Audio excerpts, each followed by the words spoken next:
小鱼要到那岛上钓，不到岛上钓不到。 hello friends, welcome back to my channel. आज हम बात करेंगे 10 things that shock me about China. 10 वो चीज़ें जो मैंने चाइना के बारे में एक्सपेक्ट नहीं की। फ्रेंड्स, इस वीडियो में मैं उन चीज़ों की बात करूंगी जो मैंने पर्सनली देखी है और उन चीज़ों की नहीं जो मैं ऑलरेडी जानती हूँ या जो लोग न्यूज़ में सुनते आ रहे हैं।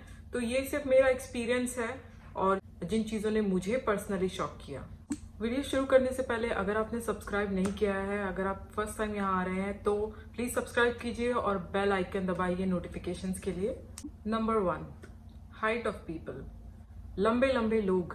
जब मैं फर्स्ट टाइम चाइना आई तो मेट्रो पे ट्रैवल करते हुए एयरपोर्ट पे मुझे ये चीज़ बहुत ऑड लगी कि लोग बहुत ही ज़्यादा लंबे हैं और मैंने ऐसा बिल्कुल एक्सपेक्ट नहीं किया था, क्योंकि मैं बड़ी हुई हूँ जैकी चैन की मूवीज देख के, जहाँ पे लोगों की हाइट जो है एवरेज है। मेरी हाइट 5 फीट 5 इंच है, जो कि एवरेज है और मुझे लगता था ये अच्छी हाइट है। लेकिन यहाँ आके मुझे देखना पड़ता था लोगों को ऐसे।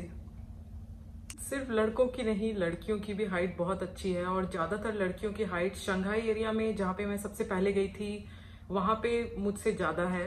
और 6 फीट कि लोग यानी बहुत ही कॉमनली दिखते हैं। मोस्टली ये यंग जनरेशन में है। जो यंग लोग हैं उनकी हाइट बहुत ही ज़्यादा है अपने पेरेंट्स से और पिछले जनरेशन से। ऊपर से ये लोग पतले भी हैं, तो पतले और लंबे ये कुछ ज़्यादा ही लंबे लगते हैं। नंबर 2, चॉपस्टिक का इस्तेमाल।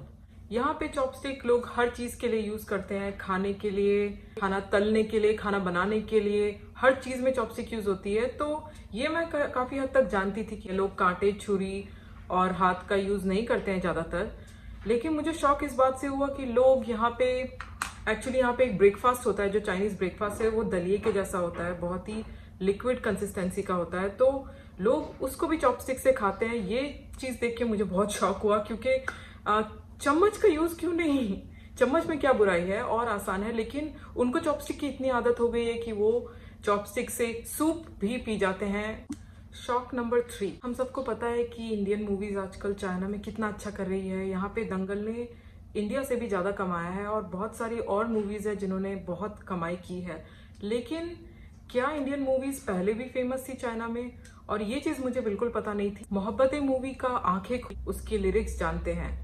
और फर्स्ट टाइम मैं KTV गई थी। KTV चाइना में एक कैरियोके क्लब है जहाँ पे लोग स्क्रीन पे देख के सॉन्ग को गाते हैं माइक पे। तो ये आई थिंक इंडिया में भी कई लोग करते हैं पार्टीज वगैरह में, लेकिन चाइना में ये बहुत ही सक्सेसफुल बिजनेस है KTV क्लब का। तो यहाँ पे हर एक मशीन में, हर एक टीवी पे डेफिनेटली आपको ये सॉन्ग मिल जाएगा।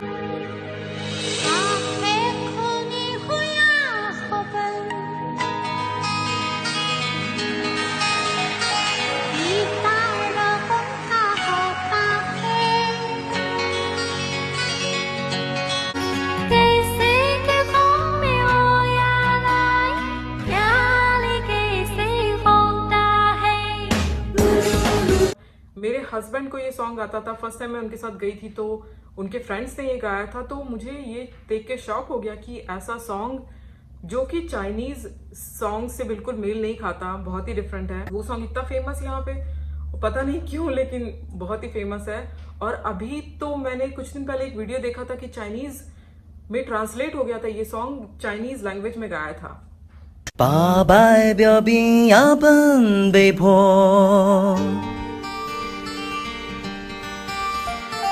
炮兵并排北边跑，大南边来了个喇嘛，提了这五斤塔嘛。 तो ये सॉन्ग आंखें खुली हो या बंद इतना पॉपुलर क्यों है चाइना में, इसने मेरे को बहुत शॉक कर दिया और मैं अभी तक इस चीज का रीजन नहीं जान पाई हूँ।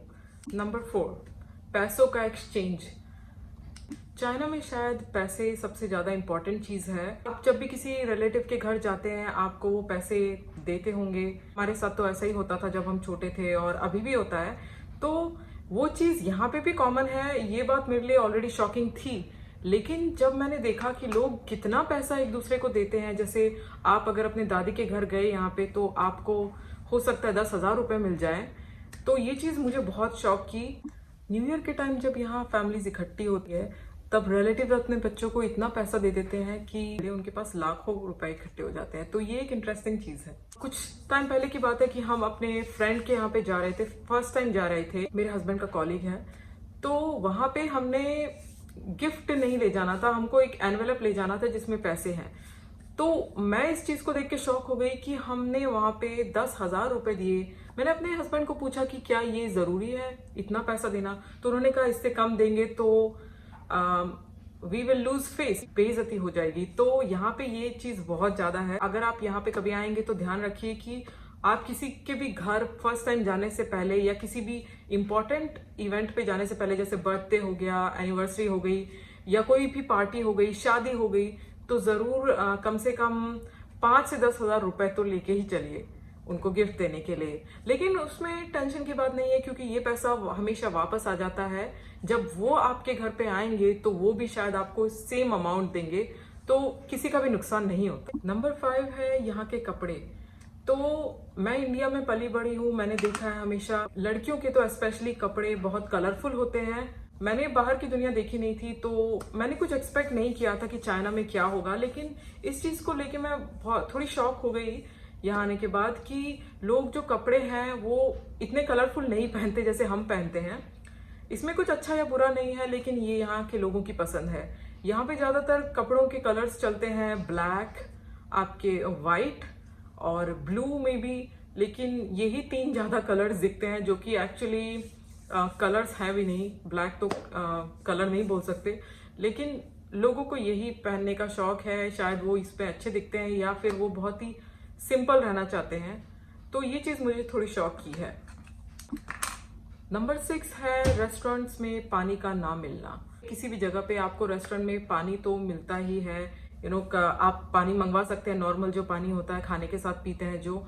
लेकिन यहाँ पे शुरू में मुझे बहुत थोड़ी परेशानी हुई थी कि मुझे नॉर्मल पानी नहीं मिलता था पीने के लिए। लेकिन अगर आप चाहते हैं तो आपको सिर्फ गर्म पानी मिलता है, बहुत ही ज्यादा गर्म, जो कि चाय के टेम्परेचर का होता है। शुरू में तो मुझे बात ये बहुत अजीब लगती थी, लेकिन अब मुझे समझ में आया है कि यहाँ पे लोग गर्म पानी ही पीते हैं। लोग मानते हैं कि गर्म पानी पीने से आपकी हेल्थ अच्छी होती है या आपको बीमारियां नहीं लगती और आपका डाइजेशन अच्छा होता है, तो लोग ज्यादातर गर्म पानी ही पीते हैं। और इसके फायदे भी हैं कि गर्म पानी है तो सेफ है पीने में, जो उबला हुआ पानी है, बॉइल्ड पानी सेफ होता है पीने में। तो ये बात मुझे थोड़ी शॉकिंग लगी और अभी इस चीज की आदत हो गई है। नंबर 7 है खाली सड़कें। तो चाइना के बारे में आप जानते होंगे कि यहाँ की पॉपुलेशन इंडिया के जितनी ही है, बहुत ही, इंडिया से भी ज्यादा एक्चुअली, बहुत ही ज्यादा लोग हैं। लेकिन फर्स्ट टाइम मैं यहाँ पे आई तो मुझे दिखा कि सड़कें तो ज्यादातर खाली है, मॉल्स में आपको ज्यादा लोग नहीं दिखते हैं, और जहां पे भी आप जाओ खुले एरियाज में, मार्केट एरियाज में, आपको सब लोग बहुत दूर दूर दिखते हैं, कोई ज्यादा क्राउडेड नहीं लगता। तो ये चीज मैंने बिल्कुल एक्सपेक्ट नहीं की थी, थोड़ा सा शॉक हुई कि ऐसा कैसे हो सकता है, चाइना की तो पॉपुलेशन इतनी ज्यादा है। लेकिन उसका कारण ये है कि चाइना बहुत बड़ा है और लोग बहुत फैले हुए हैं, तो आपको कोई भी जगह इतनी क्राउडेड नहीं लगती। हर जगह आपको खुली खुली नजर आती है, आपको रोड्स बड़ी बड़ी दिखती है, रोड्स बड़ी बड़ी है यहाँ पे, और सब कुछ बहुत दूर दूर है, घर दूर दूर है। तो ये एक एडवांटेज है चाइना में रहने का। नंबर 8 है कोल्ड नूडल्स। आपने गरम नूडल्स तो खाए होंगे, हम अपना सारा खाना ज्यादातर जो भी स्पाइसी खाना होता है गरम ही खाना खाते हैं। तो मैंने ये एक्सपेक्ट नहीं किया था कि चाइना में मुझे ठंडे नूडल्स खाने को मिलेंगे, जो कि इतने ठंडे होते हैं कि उसमें आइस डालते हैं ठंडा करने के लिए, जितना पॉसिबल है उतना ठंडा कर सकते हैं। और ये मीठी चीज नहीं है, ये नूडल्स काफी खट्टे खट्टे होते हैं, सॉल्टी होते हैं और बहुत ही स्पाइसी भी होते हैं। और मुझे लगा था ये मैं खाऊंगी तो मुझे अच्छा नहीं लगेगा, लेकिन ये अभी मेरी फेवरेट चीजों में से एक है। आप जरूर चेक कीजिए कोल्ड नूडल्स, जो इतने फेमस नहीं है लेकिन ये बहुत ही टेस्टी होते हैं और इसे वेजिटेरियन लोग भी बना सकते हैं उस हिसाब से। तो ये नूडल नॉर्थ चाइना में खाए जाते हैं ज्यादातर, और नॉर्थ ऑफ चाइना बहुत ही ठंडी जगह है, तो उन्होंने ऐसे तरीके निकाल लिए हैं कि ठंड में भी आप खाना टेस्टी कैसे बनाएं, कौन सा खाना ठंडा होके भी टेस्टी लगता है अगर हमारे पास गरम रखने का कोई इंतजाम नहीं है। तो प्लीज ट्राई जरूर कीजिए कोल्ड नूडल्स, बहुत ही अच्छे लगेंगे आपको। नंबर 9 है ऑनलाइन शॉपिंग। ऑनलाइन शॉपिंग हम सब करते हैं और हम कपड़े और घर का सामान तो ऑनलाइन लेते ही हैं। आजकल बिग बास्केट पे आपको खाने के सामान भी मिल जाता है, ग्रोसरीज मिल जाती है। तो वो तो यहाँ पे भी कॉमन है, लेकिन ये चीज जान के मुझे बहुत शौक हुआ कि यहाँ पे लोग पेड़ पौधे जैसी चीजें भी ऑनलाइन खरीदते हैं और वो डिलीवर होती है उसी तरह से पैकेट में जैसे कि आपको दूसरा सामान मिलता है।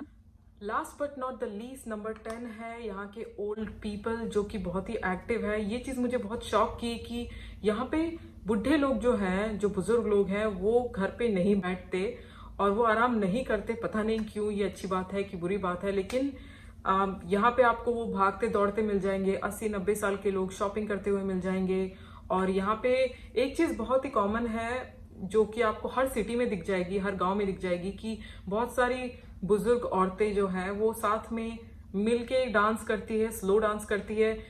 क्या वो अपना टाइम काटने के लिए करती है या हेल्दी रहने के लिए करती है, मुझे नहीं पता, लेकिन इन औरतों को हटाना बहुत मुश्किल है। अगर चाहे तो पुलिस भी इनको नहीं हटा पाती है, क्योंकि ये इतनी बुजुर्ग है, उनको जोर के साथ नहीं निकाला जाता। आपको ये मिल जाएगी डांस करते हुए जो भी खाली एरिया है सिटी में, जैसे कि कोई गार्डन हुआ या मॉल्स के बाहर, रोड के साइड में।